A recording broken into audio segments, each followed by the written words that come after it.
దయచేసి అందరూ లేచి నిలబడితే ప్రార్థన కోరుకుంటాం.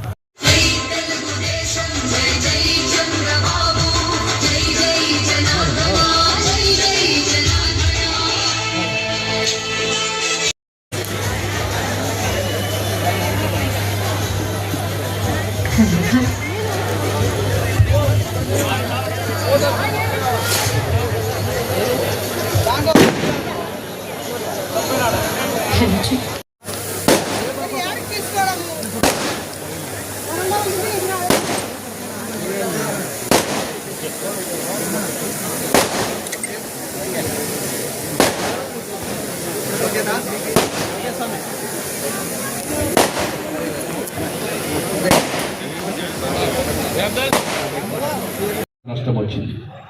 మళ్ళీ నిన్న 3,000 కోట్ల రూపాయలు సార్ దగ్గర పోయి అడిగి, సార్ పరిస్థితులు ఇట్లా ఉన్నాయని, ఇప్పుడు ఎక్కడికి ఉన్నాయో పర్వాలేదు, మనం చేయాలనుకుంటున్నాము, ఏదో విధంగా తిప్పలు పడి ఎక్కడైనా మనం అప్పు చేసినా ఈ రాష్ట్రంలో మౌలిక వసతులు ఏర్పడినప్పుడే పరిశ్రమలు వస్తాయి, పరిశ్రమలు రావాలి, రాష్ట్రం అభివృద్ధి చెందాలి అని అన్నప్పుడే, అందుకే ఈరోజు ఇన్వెస్ట్మెంట్లు కూడా మీరు చూశారు.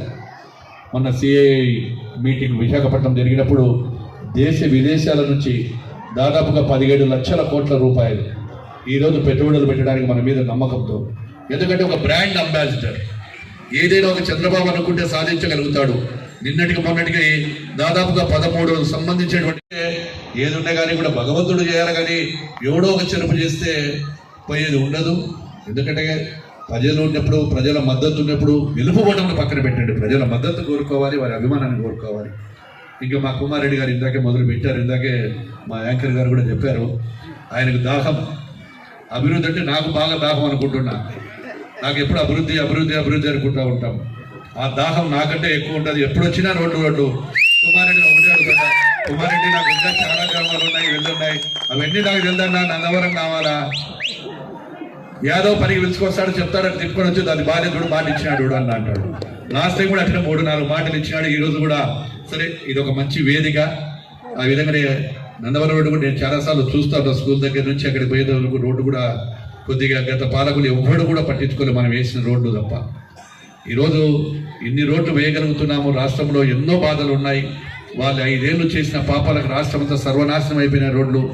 అంతకుముందు ఎవరైనా R&B కాంట్రాక్టర్ అంటే గర్వంగా తల ఎత్తుకొని తిరిగేవాడు, నేను R&B కాంట్రాక్టర్ అని, సంబంధాలు కావాలంటే R&B కాంట్రాక్టర్ అని చెప్పేవాడు. అటువంటిది ఈరోజు తల దించుకునే విధంగా జరగడం. తిరిగినప్పుడు ఇక్కడ ఉన్నటువంటి పరిస్థితులను చూశాడు. చూసిన తర్వాత ఏది ఏమైనా యువత కోసం 20 లక్షల ఉద్యోగాలు సృష్టించాలి అని ఈరోజు తాను అనేకమైనటువంటి IT పరిశ్రమను కూడా తీసుకొస్తామన్నారు.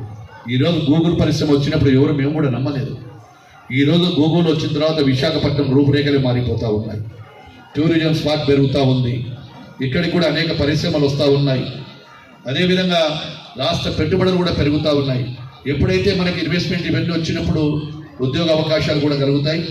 ఏది ఏమైనా ఆ అమ్మవారి దయ వలన, మీ అందరి ఆశీస్సుల వలన, ఇంకా ఇప్పుడు ఎన్నుకోబడినటువంటి చైర్మన్ మరియు యొక్క డైరెక్టర్ల వారి సేవలో, వారి అందరి సమక్షంలో ఈ అమ్మవారి దేవాలయం ఇంకా దినదిన అభివృద్ధి చెందాలి.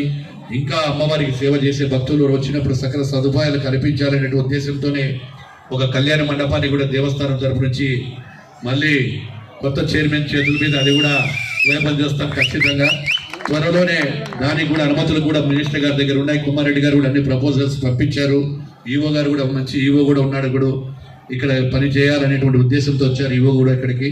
కాబట్టి ఈ యొక్క కార్యక్రమాలు అందరూ కూడా మరొక్కసారి ఇక్కడికి వచ్చినటువంటి మీకు, మీ కుటుంబ సభ్యులకు, మనందరి పైన, రాష్ట్రం పైన, దేశం పైన ఎప్పుడూ ఆ అమ్మవారి ఆశీర్వాదం ఉండాలి, అందరము బాగుండాలి, అందరిలో మనమందరము కూడా బాగుండాలని చెప్పి అమ్మవారి ఆశీస్సులు ఉండాలని కోరుకుంటూ మీ దగ్గర సెలవు తీసుకుంటున్నాను.